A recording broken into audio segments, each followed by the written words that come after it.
केंद्रीय मंत्री अनुराग ठाकुर के जम्मू में कर रहे हैं प्रेस कॉन्फ्रेंस। केंद्रीय बजट पर सरकार का पक्ष रख रहे हैं केंद्रीय मंत्री। विपक्ष के आरोपों पर अनुराग ठाकुर ने रखा अपना पक्ष।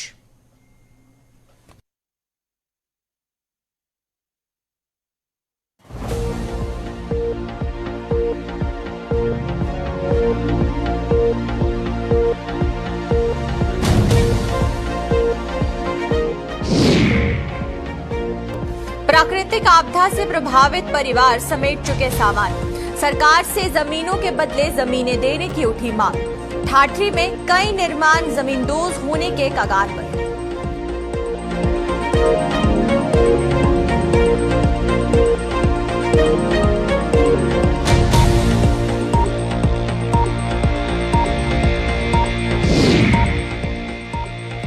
सफेद हाथी साबित हो रहे रेंडर पेस्ट कंट्रोल चेक पोस्ट। कठुआ के कोटपन्नू में 2001 में किया गया था निर्माण। पशुपालन विभाग के सुपुर्द अभी तक नहीं हो पाई इमारत।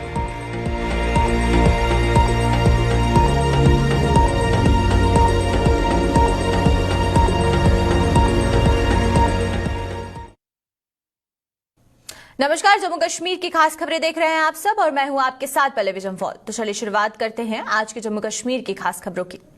केंद्रीय सूचना एवं प्रसारण व खेल मंत्री जम्मू में आज एक प्रेस कॉन्फ्रेंस को संबोधित कर रहे हैं और इस प्रेस कॉन्फ्रेंस में अनुराग ठाकुर हाल ही में पेश किए गए केंद्रीय बजट पर सरकार का पक्ष रख रहे हैं। उन्होंने इस प्रेस कॉन्फ्रेंस में विपक्ष द्वारा बजट पर उठाए गए सवालों को भी जवाब दिया और साथ ही साथ इसके अलावा और क्या कुछ कहा है इस पर हमारे साथ अधिक जानकारी के लिए कुछ ही देर में ऋतिका यहां पर जुड़ेंगी। ऋतिका से जानेंगे कि इस प्रेस कॉन्फ्रेंस पर कौन कौन से की पॉइंट्स है जो कि निकलकर सामने आए हैं, कौन कौन से जम्मू कश्मीर के लिए जो बजट पर चर्चा आज हो रही है अनुराग ठाकुर के साथ, उसमें जम्मू कश्मीर की क्या बात रखी गई है। तो चलिए आइए तमाम जानकारी के लिए ऋतिका हमारे साथ यहाँ स्टूडियो में ज्वाइन कर चुकी हैं, उनसे जानते हैं। ऋतिका, आपसे पहला सवाल मेरा यह रहेगा कि जो बजट पर चर्चा हो रही है उसको लेकर अनुराग ठाकुर द्वारा जम्मू कश्मीर में क्या कुछ की पॉइंट्स रखे गए हैं, किन चीजों को ज्यादा हाईलाइट किया गया है जम्मू कश्मीर के लिए? जी बिल्कुल, आज भाजपा कार्यालय में आपको बता देना चाहते हैं कि बजट पे चर्चा कार्यक्रम का आयोजन करवाया गया था जिसमें अनुराग ठाकुर समेत रविंदर रैना और पार्टी के जो मुख्य सदस्य थे वो लोग मौजूद थे और उनके द्वारा ये बताया गया कि ये जो बजट बनाया गया है ये अमृत काल का पहला बजट है और इसमें लोगों को क्या कुछ बेनिफिट दिए जाएंगे उसके बारे में विस्तृत जानकारी भी दी गई। आपको बता दें कि स्किल डेवलपमेंट की इसमें बात की गई है, यहाँ पे महिलाओं को क्या कुछ बेनिफिट दिए जाएंगे, तमाम वर्ग के लोगों को किस प्रकार से यहाँ पे नजर में रखा गया है उसमें भी बात की गई। आपको बता दें कि डिफेंस बजट इंक्रीज हुआ है, रोड ट्रांसपोर्ट बजट इंक्रीज हुआ है, रेलवे बजट इंक्रीज हुआ है, कंज्यूमर अफेयर बजट, ग्रामीण विकास budget, education budget and health budget, इन तमाम विषयों को लेकर उन्होंने विस्तार पूर्वक बताया कि इन बजटों में यहाँ पे इंक्रीज जो है वो देखने को मिला और पिछले कुछ सालों के हिसाब से तुलना भी की और बाकी सरकारों के साथ भी जो सवाल उठ रहे थे उनके जवाब देते हुए ये बताया कि अब की बार जो मोदी सरकार में बजट बना है वो आम जनता के फेवर में है। लेकिन वहीं पर ऋतिका, ऑपोजिशन की बात करें तो ऑपोजिशन साफ यहां पर बजट को लेकर कहती हुई नजर आ रही है कि इस बजट में जो जम्मू कश्मीर के लिए बजट सेंक्शन हुआ है उसमें कश्मीर के प्रोजेक्ट्स को ज्यादा तवज्जो दी गई है। अगर हम लोग जम्मू के हवाले से देखा जाए तो कंपैरेटिवली कश्मीर को इस बजट से ज्यादा फायदा हो रहा है, लेकिन जो जम्मू के लोग हैं या जो जम्मू की पार्टीज है उनका ये कहना है कि जम्मू बजट में कहीं नजर नहीं आ रहा।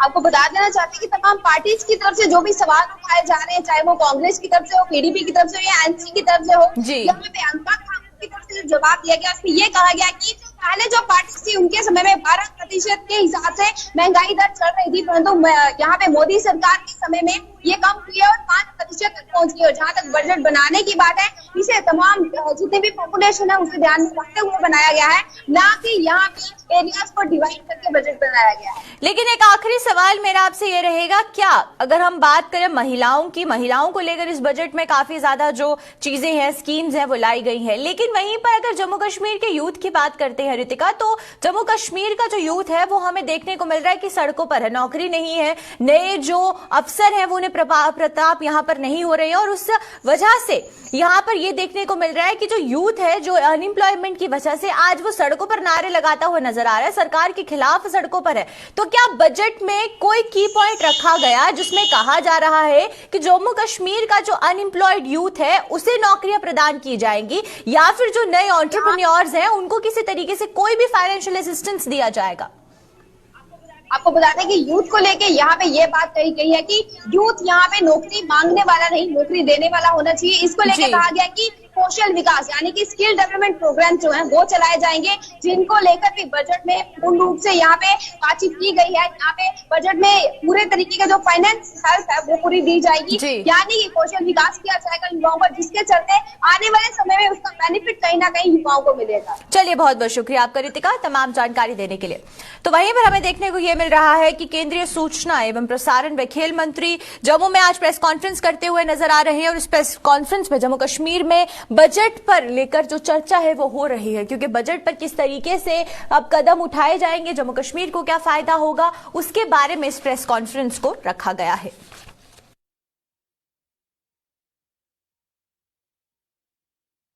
तो चलिए अब बात करते हैं डोडा की। मकानों के दरारें आने से बेघर हुए डोडा के ठाठरी इलाके के कई परिवार अपनी जमा पूंजी और सामान समेट चुके हैं और वहीं पर ये लोग अब सरकार से उनकी जमीनों के बदले जमीनें देने की मांग कर रहे हैं। और लेकिन फिलहाल इस बाबत कोई ऐलान नहीं किया गया है और इस प्राकृतिक आपदा से कई मकानों सहित अन्य ढांचों को भी नुकसान पहुंच चुका है और कई मकान ऐसे हैं जो कि जमींदोज होने की कगार पर पहुंच चुके हैं। लेकिन ज्यादातर प्रभावित परिवार अपने अपने रिश्तेदारों के घरों में शिफ्ट कर चुके हैं और प्रशासन द्वारा भी उन्हें ठहराने के लिए कुछ एक जगह पर बंदोबस्त किए गए हैं और विशेषज्ञों की टीम इलाके में डेरा डाले हुए है और दरारें आने के कारणों का भी पता लगाया जा रहा है। साथ ही साथ ठाठरी में अभी क्या सूरत हाल है, इस पर ज्यादा जानकारी के लिए हमारे साथ यहाँ पर वसीम गट्टू जुड़ चुके हैं। तो वसीम से जानते हैं। वसीम, आपसे पहले ये जानना चाहेंगे कि तकरीबन ये जो हमें देखने को मिल रहा है कि एक नेचुरल कैलेमिटी आई है, उसकी वजह से कितने घर ऐसे हैं या कौन कौन से इलाके हैं जो प्रभावित हुए हैं और कितने ऐसे घर हैं जो कि टूटने की कगार पर हैं? पल्लवी, देखिए, आपको बताना चाहूंगा, लगभग एक महीना पहला भी जब लोगों से हमने बातचीत की थी, उनका ये भी कहना है कि कुछ दिनों पहले जो इस तरह की तस्वीरें लगभग थोड़ी बहुत देखने को मिली थी, मगर हम देख रहे हैं कि 5-7 दिन से लगातार वहां मकान खिसक रहे हैं, मकान दब रहे हैं। आपने देखा होगा जो तस्वीरें आप देख रहे हैं, ये ठाठरी का जो वार्ड नंबर 1 है म्युनिसिपलिटी का नई बस्ती, वहां की ये तस्वीरें हैं, जहां पे मैं खुद भी गया था। डोडा से लगभग 35 से 35 किलोमीटर की दूरी पे है। आप तस्वीरें देख सकते हैं कि उस इलाके की किस तरह की हालत है। जैसे उत्तराखंड के तस्वीरें देखने को मिल रही, अब चिनाब के अंदर भी इस तरह की तस्वीरें देखने को मिल रही है। आपने देखा होगा कि लगभग 15 फैमिलीज को कल वहां से रेस्क्यू किया गया था, उनको जगहों पे पहुंचा गया था। जो सुबह हमारे पास फिर से अपडेट आई, लगभग 21 अब जो है लगभग सारी उनको पहले पहुंचा गया था। वाटर पॉइंट जो है डिपार्टमेंट का रखा गया था। उनके जो कमी जो आबादी है उनके साथ ही जो लोग रिश्तेदार सारे लोग हैं, उन अपने घर में लिए। ठंड भी काफी ठंड में वो कह सकते हैं एडमिनिस्ट्रेशन जरूर निकले जी वगैरह किया। जब हमने बातचीत की, जो इस चपेट में है, नुकसान काफी ज्यादा होता है, उनका ये कहना है कि हमें मकान के जमीन दी जाए, क्योंकि हैंड टू बहुत सारे लोग हैं जो इसी पे घर चलाते थे, जो है दिन दिहाड़ी जो अपनी लगाते थे, उसके बाद घर चलाते थे। तो कहीं ना कहीं काफी ज्यादा परेशानी में ये लोग हैं और असेसमेंट की जो टीम वहां बनाई गई है वो भी पूरी असेसमेंट कर रही है कि किस कारण ये हादसा वहां पे पेश आया, क्योंकि पहली दफा इस तरह का इंसिडेंट चिनाब खित्ते के अंदर है। कहीं ना कहीं पूरा शहर, पूरा डिस्ट्रिक्ट सदमे में है। जिस तरह से अलग अलग सोशल एक्टिविस्ट सामने आ रहे हैं, पब्लिक जुड़ रही है इनके साथ, जो भी इनकी दिक्कत है उसको जल्द से जल्द हल किया जाए। एडमिनिस्ट्रेशन जो है बड़े पैमाने पे वहां पे काम कर रही है, पुलिस इनके हक में काम कर रही है, पुलिस इनको साथ दे रही है, एनजीओ को लोग इनको साथ दे रहे हैं। मगर बताना है, मैं यही चाहूंगा कि इनको काफी ज्यादा नुकसान हुआ है, एडमिनिस्ट्रेशन इनको जिस तरह से साथ भी दे रही है। और हमारी यही अपील उनसे रहेगी कि जो भी लोग इसमें गरीब तबके के लोग हैं, हैंड टू माउथ जो लोग हैं, जो इस घर के इन्होंने काफी मेहनत से अपना घर बनाया था, ये वही लोग जानते हैं कि जिन लोगों ने मेहनत से घर बनाए थे और आज वही लोग अपने घर छोड़ के वहां से निकल रहे हैं। जी रहेगा कि जिस तरीके से जोशीमठ की जब तस्वीर तस्वीरें सामने आई थी तो उसमें कुछ तर्क, कुछ फैक्ट्स रखे गए थे। ये बताया गया था कि कुछ प्रोजेक्ट्स थे जिनको रोकने की बात सरकार से कही गई थी, लेकिन वो प्रोजेक्ट्स जब शुरू हुए तो उसके बाद से वो जो जमीन है वो सिंक होना शुरू हो गई। तो क्या डोडा में भी ऐसा ही कुछ देखने को मिला? क्या कुछ प्रोजेक्ट्स थे जिनको रोकने की बात कही गई थी क्योंकि जमीन, लैंड जो है वो कमजोर है, इसकी वजह से ये सब चीजें हो रही हैं? देखिए, आपका ऑडियो मुझे क्लियर नहीं आ रहा, मैं इस चीज का जवाब आपको देना चाहूंगा। जिस तरह से देखिए, अक्सर हम देखते हैं जब एक्सपर्ट से जब हमें बातचीत करने की कोशिश करते हैं, उनका यही कहना होता है या तो प्रोजेक्ट्स का काम लगा होता है, क्रशर इर्द गिर्द में होते हैं, जो क्रशर का काम वहां पे होता है, या पहाड़ की कटाई होती है, प्रोजेक्ट्स बनते हैं, या आप देखिए ये देख लीजिए कि टनल वगैरह का काम लगा होता है। वो भी एक कारण हो सकता है, मगर जो असेसमेंट की टीम दिल्ली से उधर की तरफ मंगाई गई है, यानी कि ठाठरी के अंदर मंगाई गई है, वो बड़े पैमाने पे, जिसमें खुद डिप्टी कमिश्नर डोडा जो है इसकी मॉनिटरिंग कर रहे हैं, जो एसडीएम वहां के हैं वो इसको खुद मॉनिटर कर रहे हैं। तो इसमें जब असेसमेंट होगी उसके बाद ये देखा जाएगा कि क्या मेन कारण है, किस कारण वहां पे इस तरह का हादसा है। लगभग कई सारी फैमिली जो है वो बिछड़ गई है, वो काफी उनका नुकसान हुआ है, वो वही लोग जान सकते हैं। जब मैंने कल ग्राउंड से बातचीत उनसे की तो जितने भी वो लोग थे वो सारे रो रहे थे। आप मकानों की हालत देख सकते हैं, घरों की हालत देख सकते हैं, और ये चीज भी देखने को मिल रही थी जो उन्हें खेती बाड़ी की थी वो खेती बाड़ी भी उछड़ गई है। तो इससे सीधा आप अंदाजा लगा सकते हैं कि वहां की ग्राउंड की किस तरह की कंडीशन होगी। बिल्कुल, चलिए बहुत बहुत शुक्रिया आपका वसीम तमाम जानकारी देने के लिए। और जिस तरीके से तस्वीरें बयां कर रही है, इन लोगों को अपने घर तो छोड़कर, अपने जो मकान है वो छोड़कर अब कहीं और जाना पड़ रहा है। कुछ ऐसे लोग हैं जिनके रिश्तेदार आसपास के इलाकों में रहते हैं, वो लोग वहां पर जाकर रह रहे हैं, और बाकी लोगों का ये कहना है कि सरकार उन्हें जो जगह है वो प्रदान करे जहां पर जाकर वो बस सकें और वहीं पर जाकर जो सामान है वो अपना रख सके। लेकिन यहाँ पर सवाल ये उठता है कि कितनी देर तक ये लोग किसी और जगह पर अपना जो आशियाना है वो बनाकर रहेंगे, क्योंकि जिस तरीके से तस्वीरें बयां कर रही हैं कि जो घर हैं वो टूटे जा रहे हैं, घरों में दरारें आ रही हैं, और वहीं पर पूरे तरीके से जो घर है वो जमींदोज होते जा रहे हैं।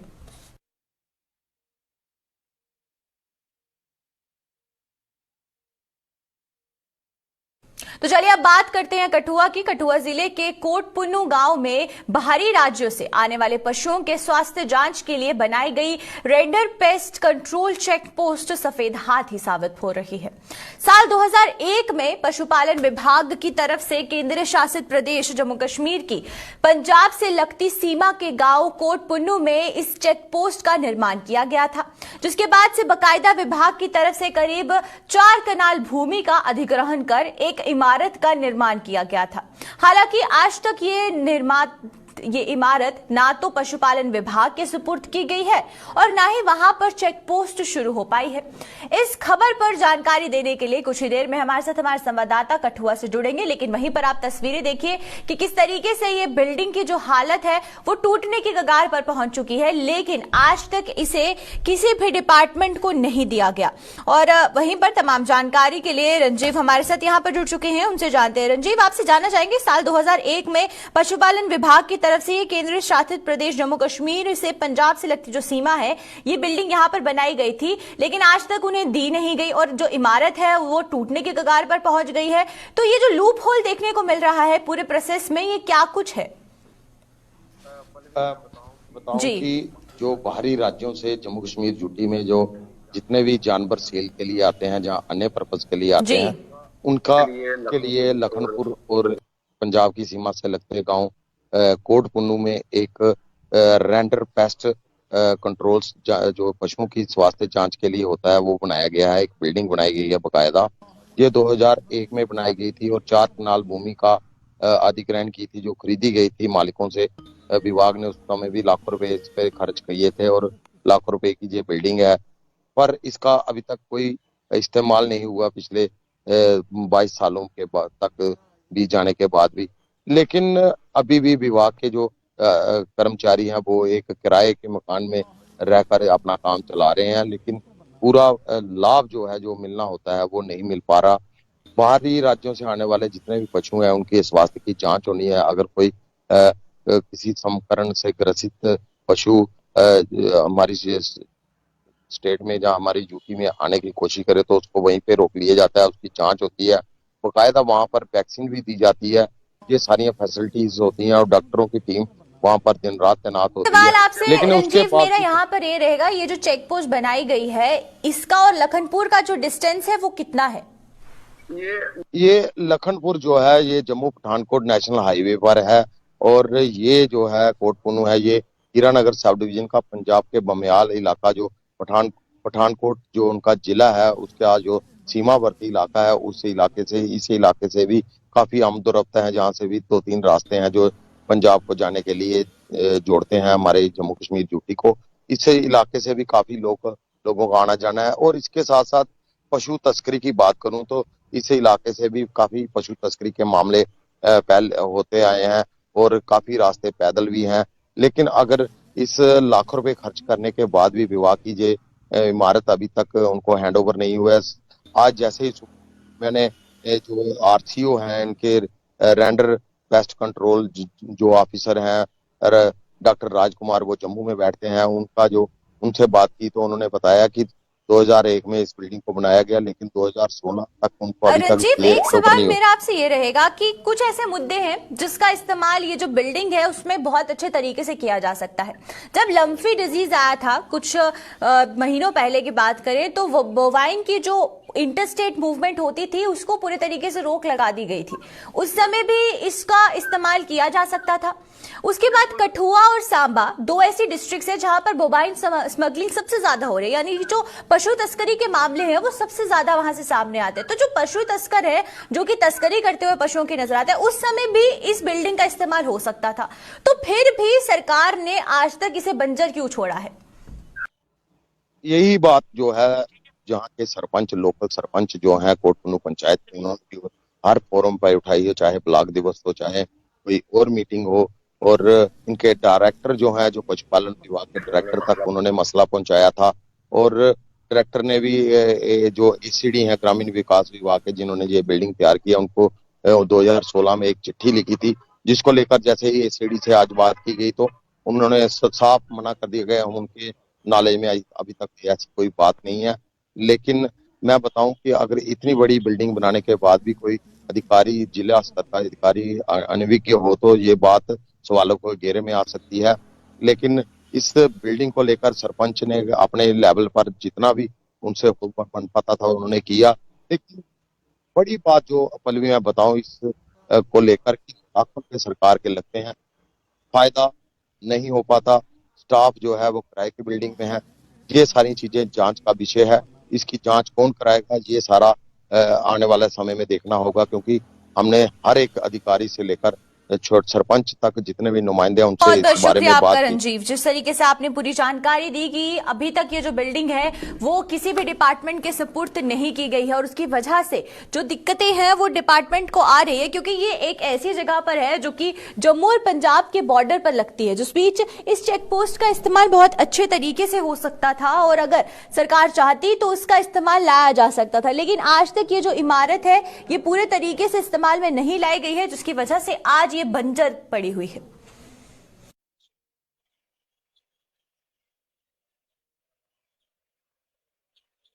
तो चलिए बात करते हैं पुंछ प्रशासन की। पुंछ प्रशासन ने भी जिले में अतिक्रमण के खिलाफ अभियान शुरू कर दिया है।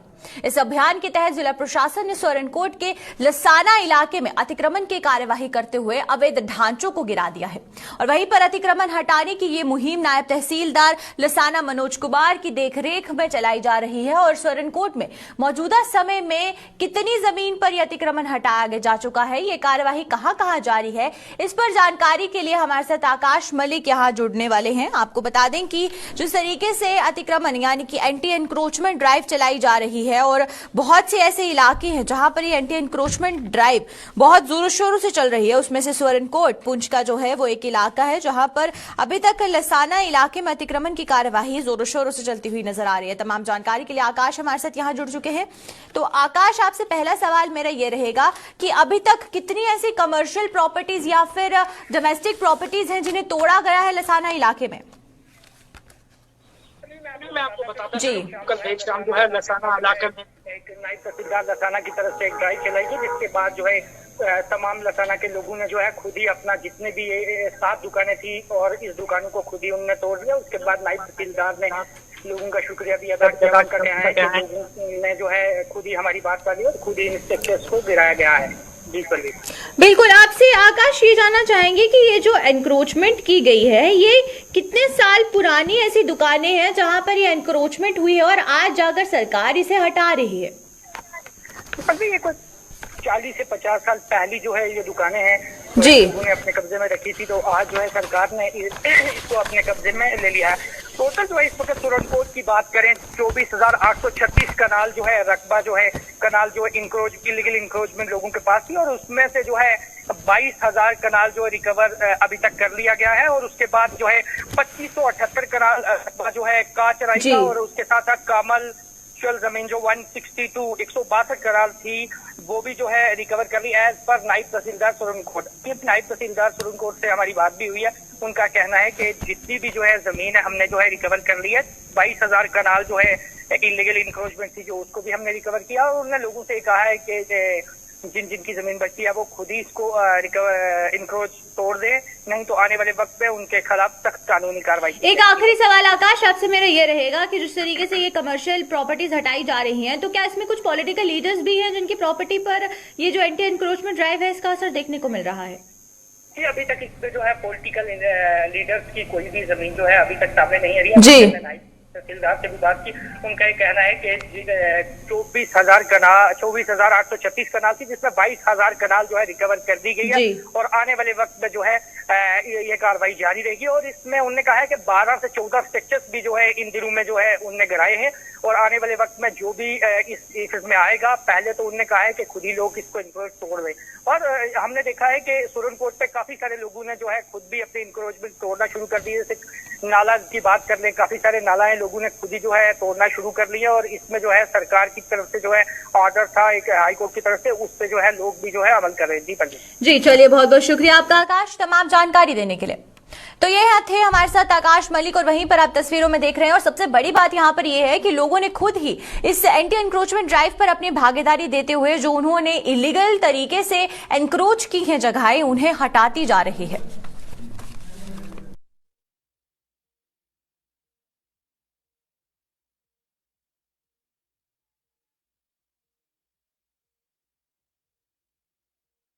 तो चलिए बात करते हैं रक्तदान की। रक्तदान के साथ साथ नेत्रदान को भी महादान कहा जाता है, क्योंकि इंसान के इस दुनिया से चले जाने पर उसकी आंखें किसी अन्य इंसान की दुनिया को रोशन कर सकती हैं।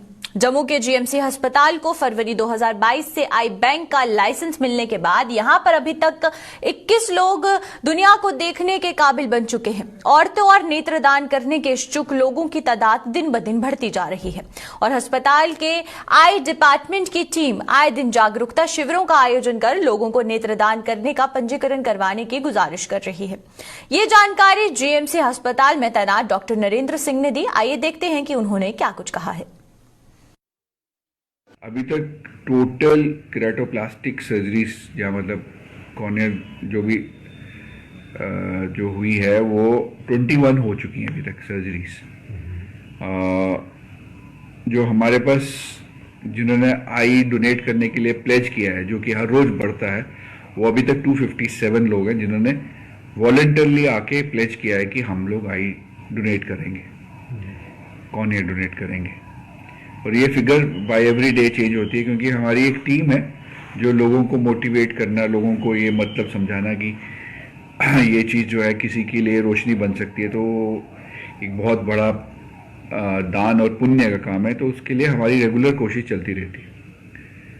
हमारी वेटिंग लिस्ट जो इस वक्त हमारे पास रेसिपिएंट्स के कितने लोगों को ये चाहिए इस वक्त, उसकी 39 नंबर है जो लिस्ट में है। अगर कोई कॉर्निया हमें मिले तो हमारे पास अभी इस वक्त वेटिंग लिस्ट 39 पेशेंट्स की है जिनको वो रोशनी प्रोवाइड कर सकता है। कम्युनिटी सर्विसेज, लोगों में जाना, लोगों को समझाना कि कितनी बड़ी नेमत है, कितना बड़ा दान है। अगर जब हम या हमारे में से कोई ना रहे तो जहाँ तो हम जल जाएंगे, जहाँ हम जमीन में दब जाएंगे। तो ये एक चीज़ ऐसी है, अगर टाइमली हमने डोनेट कर दिया तो किसी न किसी की आंखों की रोशनी बन सकती है। वो हमारे वीकली कैंप्स लगते हैं जो कि अवेयरनेस क्रिएट करते हैं। हमारे यहाँ काउंसलर्स हैं, 4 काउंसलर्स हैं हमारी आई बैंक यूनिट में, जो वार्ड्स में पेशेंट्स के साथ, पेशेंट के अटेंडेंट के साथ मिलते रहते हैं, उनको काउंसिल करते रहते हैं कि ये चीज़ कितनी ज़रूरी है। Jammu Kashmir road transport corporation के स्वेच्छा से रिटायरमेंट ले चुके पूर्व मुलाजिमों ने अपनी मांगों को लेकर आज जम्मू में ट्रांसपोर्ट व वित्त विभाग के खिलाफ फिर से प्रदर्शन किया है। प्रदर्शन की अगुवाई कर रहे इन पूर्व मुलाजिमों की यूनियन के प्रधान देवराज बाली ने सरकार पर अन्याय करने के आरोप लगाते हुए कहा है कि वो अपनी बकाया भुगतान को लेकर पिछले काफी समय से प्रदर्शन कर रहे हैं, लेकिन किसी ने भी सरकार के उनके इंसाफ नहीं किया है। उन्होंने कहा कि जब जब उन्होंने इसके खिलाफ आवाज उठाई, उनकी आवाज को बलपूर्वक दबाने का काम किया गया है। सरकार ने जो हमारे साथ कमिटमेंट की थी वो आज तक पूरी नहीं की है। कमिटमेंट की उन्होंने एक काम किया, सिर्फ जो बिल स्टेट में हमारी सिविल सेक्रेटरी ने पहुंचाए हैं। हम कॉर्पोरेशन के एम्प्लॉइज हैं, एक तो हमें कोई पेंशन बेनिफिट नहीं है। यही एरिया है, यही पैसा है जिसका लोगों का दारोमदार है।